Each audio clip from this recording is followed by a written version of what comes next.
डर लग रहा है ना, एसएसटी का एग्जाम पास आ चुका है, सिलेबस अभी तक कंप्लीट नहीं हुआ है, आखिर पढ़ना कैसे है, पेपर अटेम्प्ट कैसे करके आना है, क्या कोई ऐसी राइटिंग स्ट्रैटेजी है जिसकी मदद से तुम एग्जाम के अंदर अपने 5 से 10 नंबर इंक्रीज कर सकते हो।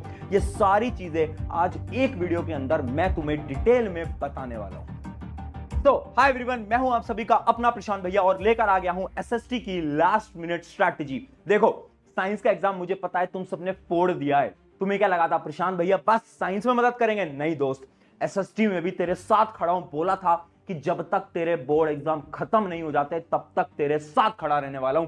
तो एसएसटी की भी स्ट्रैटेजी लेकर आ गया हूं। बट उससे पहले कुछ स्टूडेंट्स हैं जिनका साइंस का एग्जाम अच्छा नहीं गया है, उन सबके लिए दोस्त एक लाइन ना हमेशा याद रखना, तुम्हारी जिंदगी भी ना एक पिक्चर की तरह होती है। मूवीज की ना एंडिंग हमेशा हैप्पी होती है, और अगर किसी मूवी की एंडिंग हैप्पी नहीं है ना, इसका यह मतलब है कि पिक्चर अभी बाकी है मेरे दोस्त, है ना, यानी उसका सेकंड पार्ट आने वाला होता है। सिमिलरली अगर तुम्हारे मार्क्स कम आए हैं साइंस में, याद रखना पिक्चर अभी बाकी है। अभी तुम्हें अगले एग्जाम्स के अंदर फोड़ कर आना है, और वो एग्जाम एसएसटी का जो कि तुम फोड़ोगे। मैं 101% बोल सकता हूं एसएसटी का एग्जाम तुम्हारा बहुत बेहतरीन जाएगा।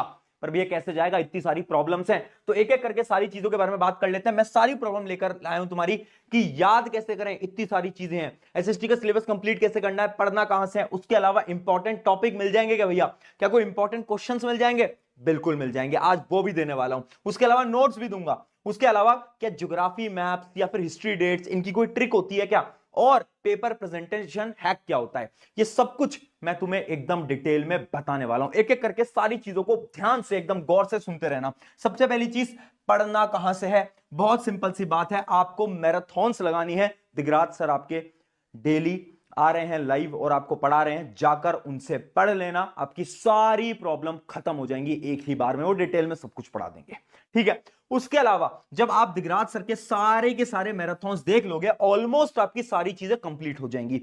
बट फिर भी हमने आपके लिए एसएसटी के एक बड़े शानदार क्रिस्प नोट्स बना रखे हैं। क्या बना रखे हैं? एकदम क्रिस्प नोट्स बना रखे हैं, जिसमें हर एक चैप्टर 3 से 4 पन्नों के अंदर खत्म कर रखा है। तो अगर आपको साथ साथ में रिवीजन करना है तो वो नोट्स में डिस्क्रिप्शन में दूंगा, वो आप डाउनलोड करके रख लेना, प्रिंट आउट निकाल लेना, उनको आप ध्यान से पढ़ सकते हो। और अगली चीज, अगर तुम वो स्टूडेंट हो जिसने एसएसटी में पूरे साल भर कुछ नहीं पढ़ा है ना, अब इतनी सारी चीजें एक बार में याद तो कर नहीं पाओगे, तो तुम क्या करो, तुम हर एक चैप्टर के सिर्फ इंपॉर्टेंट टॉपिक्स को पढ़ लो, उनके क्वेश्चंस को प्रैक्टिस कर लो, और क्वेश्चंस भी वो जो कि मोस्ट इंपॉर्टेंट क्वेश्चंस हो। पर भैया इंपॉर्टेंट टॉपिक, इंपॉर्टेंट क्वेश्चन हम ढूंढेंगे कहां से? वाई टू फियर व्हेन प्रशांत भैया इज हियर। मैं खड़ा हूं ना तेरे साथ, तू टेंशन मत ले। देख, तेरे लिए आज इंपॉर्टेंट टॉपिक भी लेकर आया हूं और उसके साथ साथ इंपॉर्टेंट क्वेश्चन भी लेकर आया हूं। सबसे पहले तुझे मैं दिखाता हूं important topics, chapter wise important topics. देखो, जैसे हिस्ट्री के कुछ इंपॉर्टेंट टॉपिक्स आपको दे रखे हैं, यानी हर एक चैप्टर के वो 4-5 टॉपिक जिनसे सवाल आना तय होता है। देखो, ये सारे दे रखे हैं। सिमिलरली ज्योग्राफी के लिए भी है, पॉलिटी के लिए भी है, सबके लिए है। सबके लिए तुम्हारे लिए इंपॉर्टेंट टॉपिक्स भी बना दिया, लिंक डिस्क्रिप्शन में या फिर टेलीग्राम पे मिलेगा, जाना डाउनलोड कर लेना, और सिर्फ इन टॉपिक्स को भी पढ़ लोगे ना, तो भी 80% मार्क्स तो कहीं नहीं गए, ठीक है। अब भैया क्या कुछ इंपॉर्टेंट क्वेश्चंस मिलेंगे? देखो, पहले बता रहा हूं, इंपॉर्टेंट क्वेश्चन कुछ नहीं होते एसएसटी के अंदर, हर एक चीज प्रीवियस ईयर क्वेश्चन होती है। एसएसटी के अंदर बहुत सारे प्रीवियस ईयर क्वेश्चन रिपीट करते हैं, तुम पूछोगे किसी से भी तुम्हें हर कोई बता देगा, है ना। तो मैं तुम्हारे लिए वही most repeated previous year question लेकर आया हूं। मैं आपको वो भी दिखा देता हूं, यानी आप बात करोगे हिस्ट्री की, तो हिस्ट्री के मैंने 15 से 20 इंपॉर्टेंट क्वेश्चन जो कि मोस्ट रिपीटेड हैं पूरी हिस्ट्री में से, वो तुम्हें दे दिए। सिमिलरली ज्योग्राफी के अंदर, सिमिलरली पॉलिटी के अंदर, सिमिलरली एको के अंदर, तो ऐसे सब कुछ आपको दे दिया है। जैसे कि मैं आपको दिखाता हूं, ये आपका क्या है, सिविक्स है ना। तो आप देख सकते हो इसके अंदर मैंने आपको जो मोस्ट इंपॉर्टेंट आपके क्वेश्चंस हैं वो दे रखे हैं, है ना। आप देख सकते हो कि मल्टी पार्टी सिस्टम क्या होता है, ऐसे सब कुछ आपको दे रखा है जो कि बहुत बार रिपीट करा है ना, ये वो है।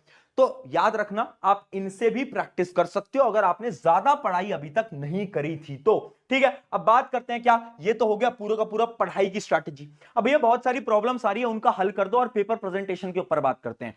सबसे पहली चीज, पढ़ना का एक दो ट्रिक याद रखना। जैसे सबसे पहले हम बात करते हैं हिस्ट्री की, तो देखो यार, हिस्ट्री जो होता है ना, वो याद करने में बहुत प्रॉब्लम देता है, मुझे पता है ना। करना क्या है, तुम्हें ना स्टोरी फॉर्मेट में याद करना है। तुम कहानी बनाओ दिमाग के अंदर यार। हिस्ट्री अगर याद करनी है, स्टोरी बना के याद करो, और जब एग्जाम में लिख रहे हो ना, तो अपनी लैंग्वेज में लिखो, है ना। इससे तुम्हें रटना नहीं पड़ेगा, क्योंकि अगर सारा दिमाग हिस्ट्री में लगा दोगे ना, तो ज्योग्राफी में क्या करोगे, क्योंकि रियल रट्टाफिकेशन तो ज्योग्राफी में होता है ना। ज्योग्राफी में बहुत सारी टर्म्स है जो तुम याद करनी पड़ेंगी, रटनी पड़ेंगी, बट हिस्ट्री तो आसान है यार। हिस्ट्री में तो तुम इमेजिन कर सकते हो, तुम स्टोरी बना सकते हो। तो जाओ यार स्टोरी बनाओ ना, सोचो कि पहले क्या हुआ, फिर क्या हुआ, फिर क्या हुआ, पूरा का पूरी टाइमलाइन बनाओ। ठीक है, अगर तुम मेरे नोट्स देखोगे ना, तो नोट्स के एंड में, हिस्ट्री के हर एक चैप्टर के एंड में ना, तुम्हें इंपॉर्टेंट डेट्स मैंने दे रखी हैं। तो तुम्हें क्या करना है, तुमने रिवीजन करने के लिए बस उन डेट्स को उठाना है और उन डेट्स को देखना है और इमेजिन करना है, अच्छा इस टाइम पे ये हुआ था, फिर ये हुआ था, फिर ये हुआ था, फिर ये हुआ था। ये ट्रिक है। अगली चीज देखना यहां पर हिस्ट्री के अंदर डेट ट्रिक। बहुत बार होता है एग्जाम के अंदर हमें डेट्स याद नहीं आ रही होती। इमेजिन करो डेट है 1812, अब तुम्हें याद नहीं आ रही, तो पता क्या करो, एक ट्रिक यूज करो। 1812 अगर तुम्हें याद नहीं है, तुम लिख दो अर्ली 1800। तो अगर तुम्हें डेट याद नहीं आती, इस ट्रिक को फॉलो कर लेना, है ना। ये बड़ी शानदार ट्रिक है। गलत डेट एग्जाम में मत लिख के आना। अगर याद नहीं आती, इस ट्रिक को यूज कर लो, गलत कभी मत लिखना। उसके अलावा लिखने का तरीका सीख लो। हिस्ट्री लिखने का तरीका बहुत इंपॉर्टेंट है। बच्चे लिखने का तरीका नहीं समझ पा रहे हैं, ये बहुत इंपॉर्टेंट है। एक दो सैंपल पेपर लगाओ और देखो कि तुम आंसर कैसे फ्रेम कर पाते हो, है ना। ऐसा ना हो कि डायरेक्ट एग्जाम में जाकर ये आंसर फ्रेम करने की पहली बार प्रैक्टिस कर रहे हो। अगली चीज बात करते हैं ज्योग्राफी। यहां पर लिखा भी हुआ है, हल्का सा टफ साइड पे होता है ज्योग्राफी। सबको पता है सबसे बड़ी प्रॉब्लम आज के समय पर स्टूडेंट्स की ज्योग्राफी बन चुका है। मैं बहुत स्टूडेंट से बात करता हूं, बोलते हैं भैया ज्योग्राफी याद नहीं होती। यार अब एग्जाम के समय पर कोई ट्रिक काम नहीं आएगी, तुम्हें याद करना पड़ेगा। नो ट्रिक कैन वर्क, है ना। और एक बस मैं तुम्हें चीज बता देता हूं, प्रीवियस ईयर क्वेश्चन सॉल्व कर लेना। ज्योग्राफी के बहुत सारे प्रीवियस ईयर क्वेश्चन हर साल रिपीट हो रहे होते हैं। उसके साथ साथ मैप्स तुम्हें करने हैं, तुम्हें पता ही है ना। मैप्स की एक वीडियो एग्जाम से पहले जरूर देखकर जाना, शायद दिगराज सर ही आपको करा देंगे। और रिमेंबर कीवर्ड्स, हर एक आंसर को याद करने के लिए तुम्हें पूरा आंसर नहीं रटना है, तुम्हें उसके कीवर्ड याद करने हैं। अगर तुमने उसके कीवर्ड भी बेटा याद कर दिए ना, तो तुम्हारा जो काम है वो पूरा का पूरा खत्म हो सकता है। उसके अलावा अपना बच जाता है क्या, पॉलिटिकल साइंस आपका बच जाता है, इको बच जाता है। तो इसमें क्या टेक्निक है, ये ना आपके इजीएस्ट होते हैं, ये मोस्ट स्कोरिंग होते हैं। आपको क्या करना है, एनसीईआरटी के जो क्वेश्चंस है ना, एक्सरसाइज क्वेश्चन, उनको मिस मत करना। वहां से क्वेश्चंस थोड़ी सी लैंग्वेज बदलेगा पर सेम क्वेश्चन होगा। सेम क्वेश्चन आ जाता है, लैंग्वेज बदलता है। तो एनसीईआरटी के तो सारे क्वेश्चन एकदम ध्यान से पढ़ के जाना। उसके अलावा कुछ केस बेस्ड क्वेश्चन भी प्रैक्टिस कर लेना, यहां से आपके थोड़े बहुत केस बेस्ड क्वेश्चन आ रहे होते हैं। अच्छा, ज्योग्राफी के अंदर ना एमसीक्यू क्वेश्चन की प्रैक्टिस करना। ज्योग्राफी से बहुत एमसीक्यू क्वेश्चन बन रहे होते हैं पेपर के अंदर, और यहां से आपको क्या करना है, केस बेस्ड क्वेश्चन की कुछ प्रैक्टिस आपको करते हुए चलनी है। और आंसर्स एनसीईआरटी पॉइंट्स में लिखो। जब भी एक आंसर को लिख रहे हो ना, तो एनसीईआरटी के हिसाब से लिखना आंसर को, है ना। क्योंकि मैंने आपको बोला हिस्ट्री में तो तुम आंसर अपने हिसाब से बनाकर लिख के आ सकते हो, बट वो चीज तुम ज्यादा इधर मत करना, क्योंकि यहां पर आंसर होते हैं एकदम पॉइंट टू पॉइंट। तो जो एनसीईआरटी के पॉइंटर्स है, वही पॉइंटर्स उठाना और एग्जाम के अंदर लिख कर आना। आ गया समझ में, बहुत सिंपल स्ट्रैटेजी थी। अब बात करते हैं किसकी, कि पेपर मिलते ही करना क्या है। पेपर हाथ में आ गया, अब क्या करें। तो भाई पेपर मिलते ही सबसे पहले तुम्हें यह करना है, जितने भी तुम्हारे एमसीक्यूज हैं उनको सॉल्व कर दो फटाफट। अगर टाइम मिल जाता है तो क्या करो, तुम जो सेलेक्ट वाले क्वेश्चन है ना, जिसके बीच में आपको ऑप्शन मिलता है, उनको सेलेक्ट कर लो कि ये करूंगा, ये करूंगा, ये करूंगा, ये करूंगा, ठीक है। और अगर फिर भी टाइम मिल जाता है, वैसे मिलेगा नहीं, अगर बच जाता है टाइम, तो एक बार मैप्स और उठा लेना। मैप्स उठाकर और मैप और देख लेना मैप का क्वेश्चन क्या आया है, ठीक है। अब बात करते हैं भैया पेपर अटेम्प्ट कैसे करना है। देखो पेपर अटेम्प्टिंग सबकी अलग अलग होती है। कुछ बोलते हैं section A B C D ऐसे करेंगे, कुछ बोलते हैं उल्टे से करेंगे, लॉन्ग आंसर से स्टार्ट करेंगे। मेरा ऐसा पर्सनली मानना है, तुम अपने हिसाब से कर सकते हो, मेरा ऐसा पर्सनली मानना है, अगर तुम एकदम सेक्शन ए से स्टार्ट करते हो तो वो बेटर अप्रोच होती है। क्यों, क्योंकि सबसे पहले जो एमसीक्यू थे वो तो तुमने रीडिंग टाइम में सॉल्व कर लिए, तो सारे के सारे एमसीक्यू के आंसर लिखते जाओगे, लिखते जाओगे, लिखते जाओगे, फिर आगे आगे आगे आगे आगे बढ़ते जाओगे, है ना। अगर तुम उल्टा भी स्टार्ट करना चाहते हो तो तुम्हारी मर्जी है, जैसा तुमने प्री बोर्ड में करा था वैसा ही करना, अब ऑप्शन को बदलना मत, ठीक है। अब बात करते हैं कुछ इंपॉर्टेंट पेपर प्रेजेंटेशन टिप, जिससे कि तुम्हारे नंबर बढ़ने वाले हैं।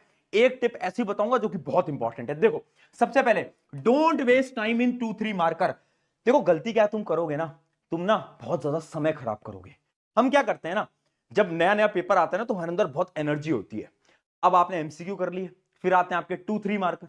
अब 2-3 मार्कर के अंदर ना हम सोचते हैं कि सारा आंसर लिख देंगे, जो जो दिमाग के अंदर आ रहा होता है सब लिख देते हैं, सब लिख देते हैं। और 2-3 मार्कर में हम इतना समय खराब कर देते हैं कि हमारा पेपर छूट जाता है।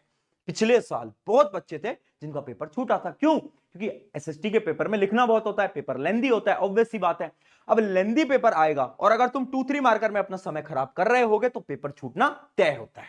इसलिए हमेशा 2-3 मार्कर पे ज्यादा टाइम मत लगाओ। भैया कितनी लाइंस लिखे? अगर 2 नंबर का सवाल है तो आप 2 या फिर 3 पॉइंट लिखो। 3 पॉइंट लिखो मैक्सिमम, उससे ऊपर पॉइंट लिखने की कोई जरूरत नहीं है। अगर 3 नंबर का सवाल है तो मैक्सिमम 4 पॉइंट लिखो, 3 भी लिखते हो तो भी काम चल जाता है। ठीक है, समझ में आ रहा है? ज्यादा समय खराब नहीं करेंगे। अगली चीज ये आपको मैंने बता ही दिया। अब देखो अटेम्प्ट इन ऑर्डर, जैसे कि ये मेरी स्पेशल टेक्निक है, मैं हमेशा बोलूंगा कि ऑर्डर में अटेम्प्ट करो, क्योंकि अगर एक एग्जामिनर है जो कि चेक कर रहा है तो उसको अगर ऑर्डर में दिखेगा ना तो खुश रहेगा, वो बोलेगा अच्छा यार, है ना, और उनको इजी होती है चेक करने में, वो तो ऑब्वियस सी बात है। अगली चीज रफ वर्क ट्रिक, ये है सबसे इंपॉर्टेंट। देखो हमेशा क्या करो, लॉन्ग आंसर्स को अटेम्प्ट कैसे करना है। तुम ना लॉन्ग आंसर में सोचते बहुत हो, तुम ये सोचते हो एग्जाम में अंदर ये लिखूं, फिर तुम क्रॉस करते हो, वापस से लिखना स्टार्ट करते हो ना, ऐसा उससे अच्छा है जितने भी लॉन्ग आंसर है ना, रफ पेज पे जाओ, लास्ट पेज के ऊपर रफ हेडिंग डालो, और एक क्वेश्चन है मान लो, तुम अपने दिमाग के अंदर सोचो कि 5 कौन कौन से पॉइंट तुम लिखने वाले हो, उन सारे पॉइंट को एकदम शॉर्ट अपने रफ पेज में लिख लो। अब तुम्हें पता चल चुका है कि तुम्हें कौन से 5 पॉइंट लिखने हैं। अब तुम्हें पता चल गया कि कौन से 5 पॉइंट लिखने हैं। अब तुम रफ से वापस से फेयर पेज पे आओ और उन 5 पॉइंट्स को लिखना स्टार्ट करो। इससे क्या होगा, वो जो प्रॉब्लम है ना कि आंसर बार बार तुम कट करते हो, वो कट वाली प्रॉब्लम खत्म हो जाएगी और तुम्हारा आंसर बहुत सुंदर दिखाई देगा। ये बहुत इंपॉर्टेंट टेक्निक है। अगली चीज अंडरलाइन कीवर्ड, याद रखना, चाहे 2 मार्कर, 3 मार्कर, 5 मार्कर कोई भी सवाल होता है, जब तुम लिख रहे हो लास्ट में, जब पेपर खत्म हो जाए, जो रीडिंग टाइम होता है, जो मतलब लास्ट का जो टाइम है, जो तुम्हारा 10 मिनट तुम्हें बचा के चलना है, उस टाइम के अंदर तुम क्या करो, इंपॉर्टेंट कीवर्ड पे अंडरलाइन करो। ये टेक्निक तो मैंने साइंस में भी बताई थी, आई होप आपने फॉलो करी हो। एसएसटी में तो बिल्कुल करना, क्योंकि एसएसटी में ना आंसर सुंदर भी दिखना चाहिए। अगली चीज देखो, पैराग्राफ ट्रिक, ये है अपने बैक बेंचर्स के लिए। अगर तुम बैक बेंचर हो ना, कुछ नहीं आ रहा पेपर के अंदर समझ में, ऐसा लग रहा है कि भैया ये वाला क्वेश्चन तो मुझे नहीं आता, छोड़कर मत आना, कभी नहीं पेपर में आंसर छोड़ना होता। क्या करो, आंसर को पॉइंट में मत लिखो, तुम क्या करो, एक पैराग्राफ के अंदर आंसर को लिखो, और जो भी उस क्वेश्चन से मिलता जुलता तुम्हारे दिमाग के अंदर याद आ रहा है वो सब कुछ लिख दो, सब कुछ लिख दो पैराग्राफ के अंदर। जो टीचर होते हैं ना यार, वो इंसान होते हैं, तो वो क्या करते हैं, आपको आधे 1 नंबर दे देते हैं। और लास्ट चीज, पेपर से पहले डिस्कशन मत किया करो। तुम्हारे जो दोस्त है ना, वो तुमसे बोलते हैं कि यार तूने ये वाली चीज करी है, तूने वो वाली चीज करी है, तूने ये वाला पढ़ लिया, एग्जाम से पहले नहीं, बिल्कुल नहीं, बिल्कुल मत करना। इससे सेल्फ कॉन्फिडेंस यहां से यहां आ जाता है। मैं फिर बोल रहा हूं, एसएसटी का एग्जाम तुम्हारी लाइफ का, तुम्हारे जीवन का सबसे बेहतरीन एग्जाम होगा, और तुम्हें भी कमेंट में लिखना है yes this exam will be best exam of my life. अभी कमेंट भी कर देना। एसएसटी के पेपर में प्रशांत भैया साथ खड़े हैं, आगे आने वाले पेपर में भी प्रशांत भैया तेरे साथ खड़े होने वाले हैं।